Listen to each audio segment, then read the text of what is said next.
আজকে এখানে বেছে বেছে ওই সমস্ত হুজুরদেরকে দাওয়াত দেওয়া হয়েছে যাদের নামের আগে একটা ডিগ্রি আছে। কি আছে? কি ডিগ্রি জানেন?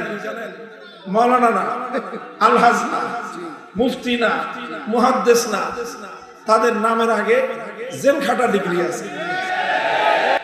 এই বেছে বেছে জেলখাটা হুজুরদেরকে এখানে দাওয়াত দেওয়া হয়েছে। এই জন্য আমি আমাদেরকে ধন্যবাদ জানাই, যেটা একটা অনেক বড় বৈশিষ্ট্য। আল্লাহর দ্বীনের জন্য ত্যাগ স্বীকার করতে পারা, আল্লাহর দ্বীনের জন্য কোরবানি করতে পারা। এই যে আমার ভাই মাগরিবের আগে আপনাদের সামনে বয়ান করেছেন হযরত মাওলানা মুফতি আমির হামজা হাফিজাহুল্লাহ তাআলা। আমরা একসাথে প্রায় 3 বছর ছিলাম। আল্লাহ পাক আমার ওই ভাইকেও কোরআন হেফজ করার তৌফিক দিয়েছেন, আমাকেও কোরআন হেফজ করার তৌফিক দিয়েছেন।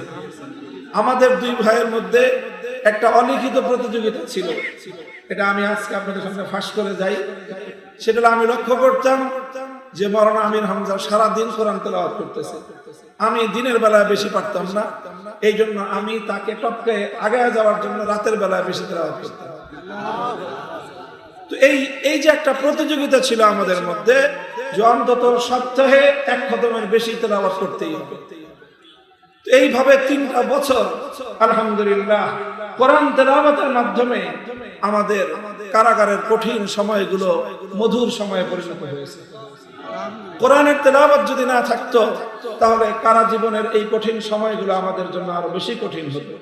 এই জন্য আপনাদেরকে বলি, যারা হকের পথে চলেন, যদি চিন্তা করেন যে সব সময় খালি আপনার সামনে ফুল বিছানো পথ থাকবে, লাল গালিচার সংবর্ধনা থাকবে, ব্যাপারটা কখনোই এমন হবে না।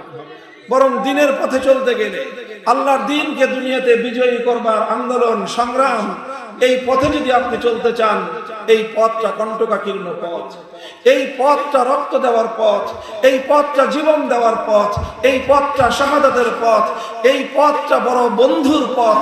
এই পথে পাড়ি দিতে হলে কখনো কারাগারের অন্ধকার প্রকোষ্ঠে নিক্ষিপ্ত হতে হবে, কখনো ফাঁসির কাষ্টে ঝুলতে হবে, কখনো জালিমের রক্তচক্ষুকে আপনাকে উপেক্ষা করতে হবে, কখনো আপনার উপর নানা রকম জুলুম আসবে, ফেরারি জীবন যাপন করতে হবে। দিন শেষে তারাই সফল কাম হবে। সমস্ত জুলুম, নির্যাতন, ত্যাগ আর কোরবানিকে হাসি মুখে বরণ করে নেবে, সত্যের পথ থেকে চুল পরিমাণ সরে যাবে।